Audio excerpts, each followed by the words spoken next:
Monsieur le Premier ministre, en cette journée internationale de lutte contre les violences faites aux femmes, les chiffres en France sont éloquents. Une femme décède tous les 3 jours. 75 000 femmes sont violées tous les ans, soit plus de 200 par jour. 216 000 femmes sont victimes de violences commises par leur conjoint chaque année. Rappelons à ces femmes qu'elles ne sont pas seules. Ce matin, entre deux tweets, Madame la ministre de la Justice annonçait la mise en place d'une circulaire visant à automatiser le dépôt de plainte pour les victimes de violences. Cet effort peut sembler louable, mais rappelons que la transformation de la main courante en dépôt de plainte entraîne automatiquement la convocation du maltraitant. Quelle sécurité pouvons-nous garantir à ces femmes suite à leur dépôt de plainte? Quel dépistage? Même si leur parole se libère, seuls 10% des femmes victimes de violences se rendent au commissariat. Les 90 restants n'en franchiront jamais le seuil par peur des représailles.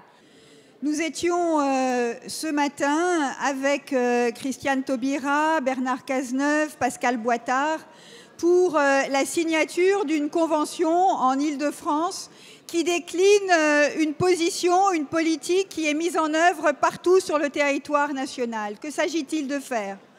De lever la chape de plomb du silence qui s'abat sur les violences faites aux femmes. Parce que nous ne pouvons que partager votre volonté de refuser le silence, de refuser la banalisation. Pour cette raison, nous encourageons les femmes à aller porter plainte lorsqu'elles sont victimes de violences. Les chiffres ont été rappelés il y a un instant par Pascal Boitard.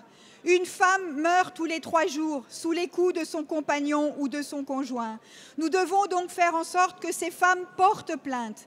Et si elles ne veulent pas porter plainte, qu'elles puissent déposer une main courante qui sera automatiquement transmise au parquet et qui donnera lieu à un accompagnement personnalisé par des policiers, des gendarmes ou des personnels sociaux. Vous le voyez, Madame la députée, nous avons la volonté non seulement de permettre aux victimes de se faire connaître, aux victimes d'être accompagnées, mais aux victimes d'être soutenues. Cela s'inscrit dans une politique d'ensemble. Déblocage de places d'accueil d'urgence, 600 places d'hébergement d'urgence ont été débloquées, 1650 le seront d'ici 2017. Soutien aux associations partout, dans les quartiers ou dans les centres-villes. Mise à disposition de téléphones grande urgence. Madame la députée, c'est un combat qui doit nous rassembler et je ne doute pas que le gouvernement pourra compter sur l'ensemble des parlementaires et l'ensemble des forces politiques pour faire reculer ces violences inacceptables qui pèsent encore sur les femmes aujourd'hui. Merci Madame la ministre.